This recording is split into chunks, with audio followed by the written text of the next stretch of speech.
Olá, bem-vindos à nossa conversa de hoje. Vamos dar uma olhada num conjunto bem interessante de leis antigas, sabe? Sim, é um material que vem direto da Bíblia, né? Êxodo, Levítico. Isso, Números, Deuteronômio, Gênesis, até um pedacinho de Marcos. Tá tudo compilado aqui no maisleis.pdf. E a ideia é entender como funcionava a justiça, a sociedade, a religião para eles naquela época. Exato, qual era a lógica por trás de tudo isso?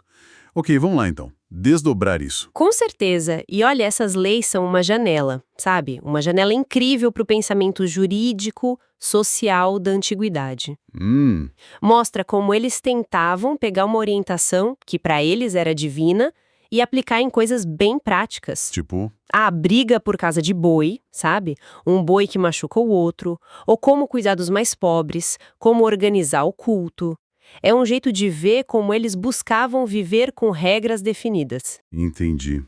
Então vamos começar pelo básico, né? Propriedade. Como eles lidavam com danos, perdas, Êxodo 21, 22 entram nisso, certo? E entram fundo. Por exemplo, se um animal seu causasse dano. Ou se você fosse negligente, tipo cavou um buraco e não tampou. Certo. A responsabilidade era a chave. Se o seu boi atacasse outro. Bom, dependia. Dependia como. Se você já sabia que o boi era bravo e não prendeu, aí tinha que compensar totalmente, boi por boi. Ah, justo. Mas, se fosse a primeira vez, algo inesperado, a solução era mais comunitária. Vendia o boi vivo, dividia o dinheiro e dividia também o animal morto. Interessante. E a negligência, o buraco aberto? Aí não tinha desculpa. Tinha que pagar pelo animal que caiu lá. Você ficava com o bicho morto, talvez, como uma compensação parcial, mas o prejuízo do outro tinha que ser coberto. E no caso de roubo, o que me chamou a atenção foi a restituição.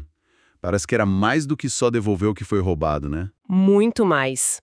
Roubar um boi e matar ou vender, tinha que devolver 5 bois. 5? Nossa, e ovelha, 4 por uma. Agora, se o ladrão fosse pego com um animal vivo ainda, aí pagava o dobro. Pesado, hein? Parece que queriam mesmo desincentivar o roubo de um jeito bem forte. Exato. O ponto aqui não é só punir. É essa ideia de que o roubo causava um dano social, econômico, tão sério que a reparação tinha que ser exemplar. Era quase um choque, sabe? Para reafirmar os limites da comunidade. É diferente de só prender a pessoa ou mandar devolver igual. Faz sentido. E essa lógica vai para outros casos. Bicho pastando onde não deve, fogo que se espalha. A responsabilidade do dono era clara e a compensação tinha que restaurar mesmo a perda. Principalmente numa sociedade que dependia tanto de bicho e plantação, né? Com certeza. Mas essa restituição tão alta, 5 por 1, não tinha o risco de, sei lá, arruinar a pessoa por um furto? De ser desproporcional? É uma boa pergunta. O texto não dá todos os detalhes da aplicação, né? Mas o princípio é claro. Violar a confiança e a propriedade era muito grave. Entendi. Talvez tivessem jeitos de avaliar a situação caso a caso, juízes que ponderavam, né?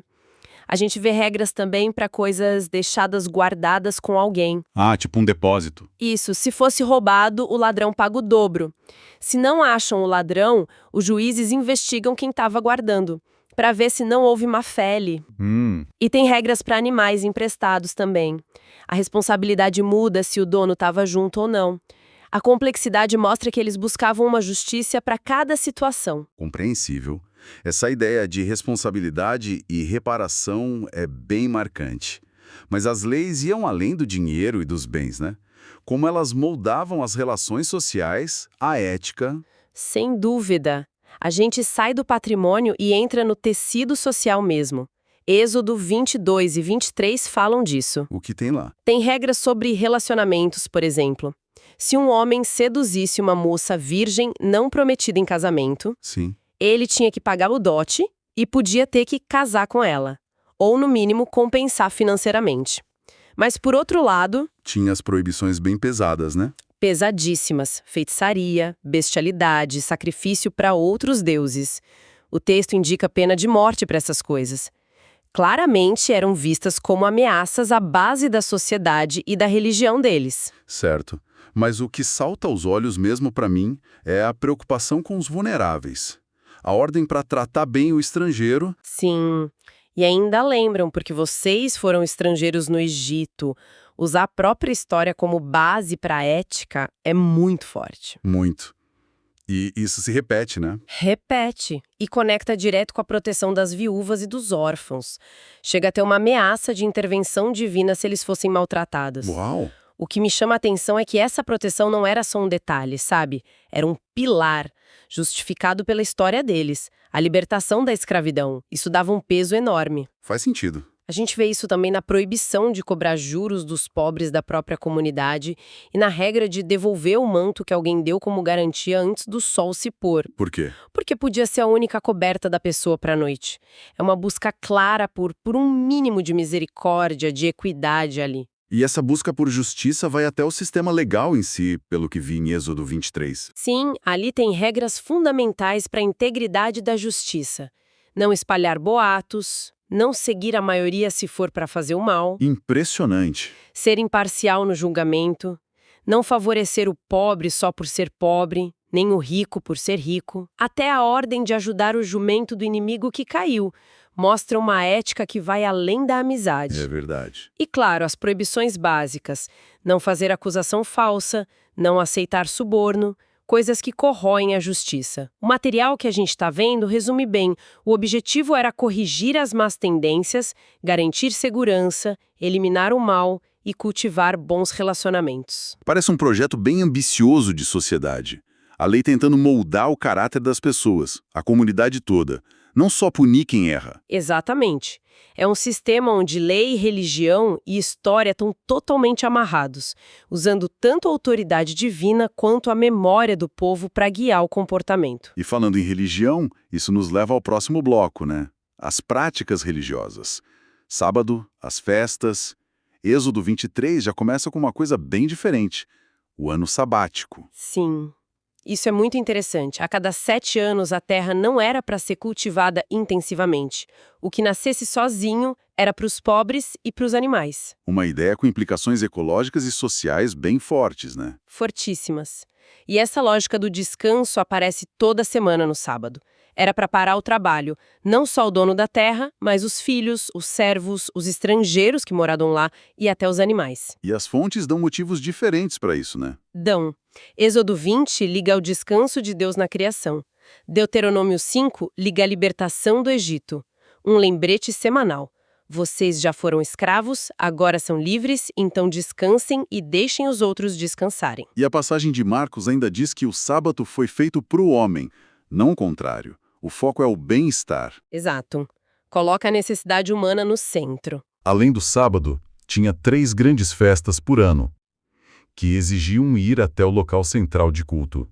A primeira era na primavera, Páscoa e Pães Ázimos. Isso, comemorava a saída do Egito.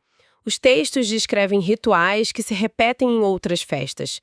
Era um momento de reunir todo mundo. As tais convocações sagradas. Exato. Tinha que comer pão sem fermento por 7 dias, levar ofertas, não podia fazer trabalho pesado. A Páscoa era focada na memória do Êxodo e Levítico ainda coloca aí a oferta dos primeiros grãos, da cevada. Certo. E umas 7 semanas depois, mais ou menos 50 dias, vinha a festa da colheita, Pentecostes.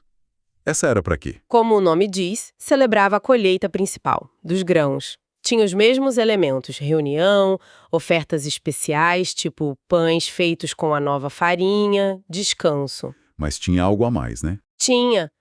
Levítico 23 manda deixar uma parte da colheita no campo, não era para colher tudo. As beiradas e o que caísse era para o pobre e para o estrangeiro. Que interessante!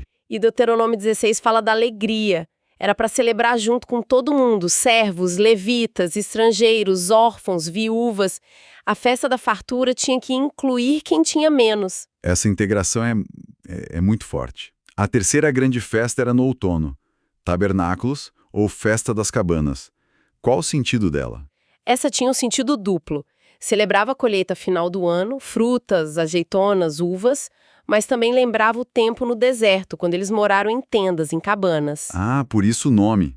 E a instrução de morar em cabanas feitas de ramos por 7 dias. Exatamente.